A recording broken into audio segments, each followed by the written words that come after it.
the next time I wear that dress, Mrs. Jack Rolfe.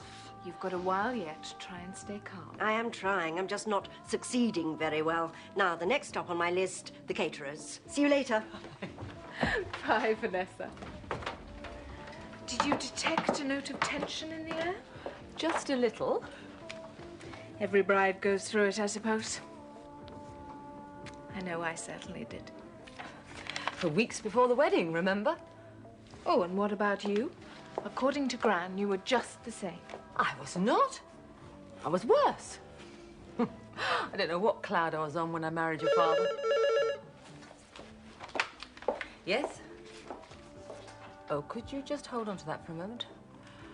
Lynn, it's for you. Charles Freer.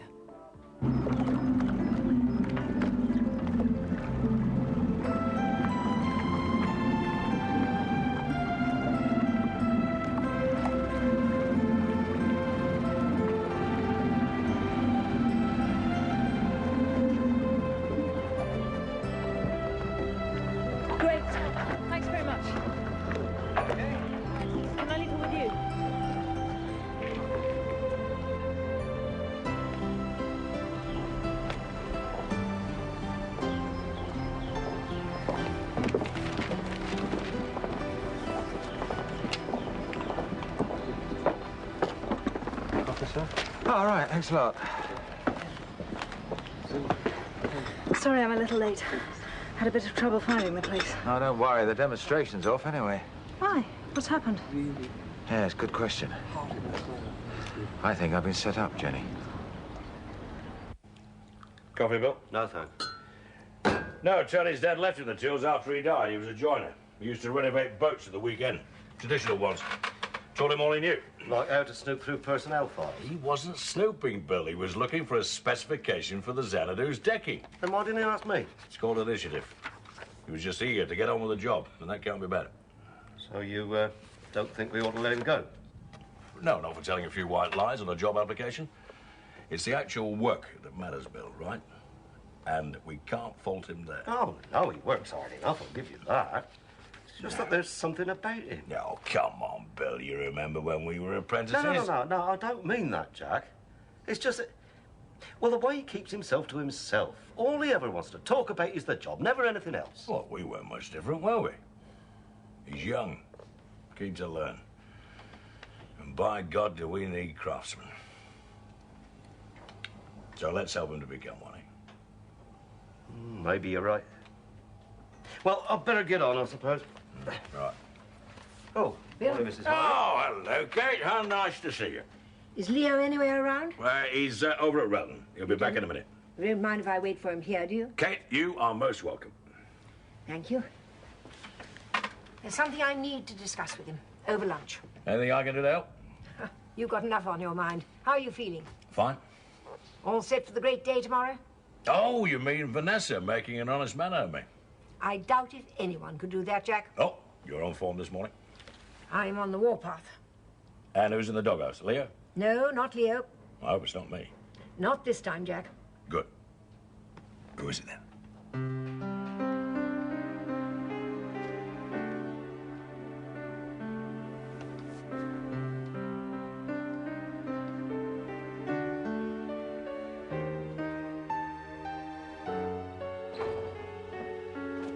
Hello, darling. I didn't expect you back until later. Is Thomas all right? He's asleep. How'd it go at Rolton? Very well. Avril offered you a position in the company? As a matter of fact, she did. Good. Doesn't surprise me. A man with your experience, a great asset to a company. Well, Avril obviously thinks so, too. She made me a very generous offer. Seat on the board, share option. You're going to accept? I'm going to give it a great deal of thought. If you do, how do you think Charles will react? Well, he won't be very pleased. No. I saw him this morning. Oh? Well, try and find out exactly why he's disputing the will. Well, I think it's quite clear why. Charles is an extremely astute and ruthless businessman. But at least he knows now I won't sit back and allow him to intimidate me. Oh, nevertheless, knowing Charles, he'll still try. Legally, what do you think would happen if I stayed with Leo? Well, I think you'd find Charles and Hudson fighting it out in court over the inheritance. Charles may have a case. Equally, Hudson may have a case for replacing you as William's trustee. And the only one to suffer would be William. Well, I think it would seriously damage any chance you might have of gaining custody of him. Darling, whoever gains control of Sir Edward's business empire will find themselves wielding a great deal of power. And that's why it's essential that you tread with extreme caution. I intend to. I take it there's still no sign of him in Malta. Well, he certainly isn't at any of the numbers he left. I checked his hotel in Tarrant again. Well, what's the point if he's already checked out? Well, I thought the manager might have a forwarding address, but... David Relton could be anywhere in the world by now. He's hardly likely to leave his calling card after cashing that completion bond, is he?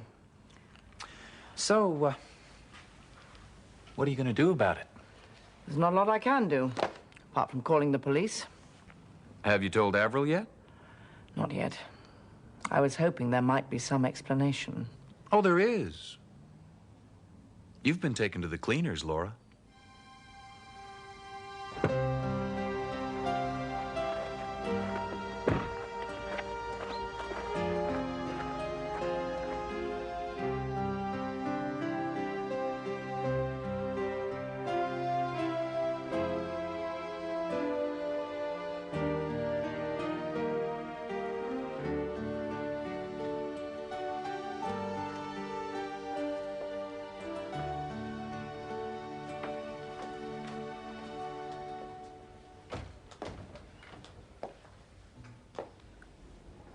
Lynn, it's good to see you again.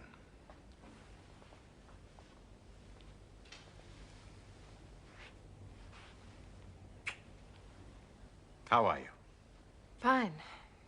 Can I get you a drink before lunch? Actually, I already have a lunch appointment.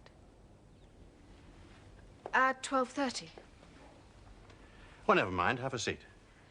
Look, Charles, you've caught me on an extremely busy day. Now, I was under the impression that you wanted to meet to discuss something important, not meet socially. Very well. I'll come straight to the point. Look, please, do sit down.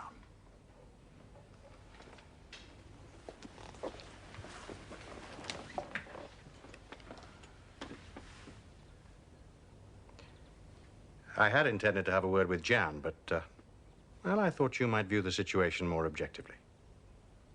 What situation? This clause in my father's will. How's Leo reacting to it? I don't think that's any of your concern, Charles. Look, Leo is the father of my grandson. Now, I'm quite sure that he wants to protect Thomas's interest just as much as I do. I want to help in any way that I can. You really are infuriating sometimes, Ken. Avril, don't jump to conclusions. Why didn't you mention it to me before? Because I wanted to wrap up this deal with David Relton first. And you thought a payment of £25,000 would expedite matters? A finder's fee for David putting me in touch with this Pierre Chalon. If you thought Pierre would be interested in your trailer sailor, why didn't you tell me about it? I could have discussed it with him when I was in Malta. Well, I was meant to be meeting them both this morning, but they didn't show up. Have you been in contact with Laura Wilde by any chance? No. She seems to think that David Relton has walked away with a considerable amount of her money. How much? £300,000. Personally, I think she's jumping to conclusions. And David Relton disappears from the face of the earth. Well, well, well. Perhaps he's been delayed in Malta on business. What about Pierre? Oh, I don't think he's disappeared. Well, then where is he? Probably arriving at reception any time now. That's assuming his flight hasn't been delayed. He's coming here? Yes, Ken, here. I have a meeting scheduled with him at 12:30. I'm on the verge of concluding a very important international deal. You sure about that? Yes. Oh, yes. Send him in, please. Yes, Ken. Quite sure.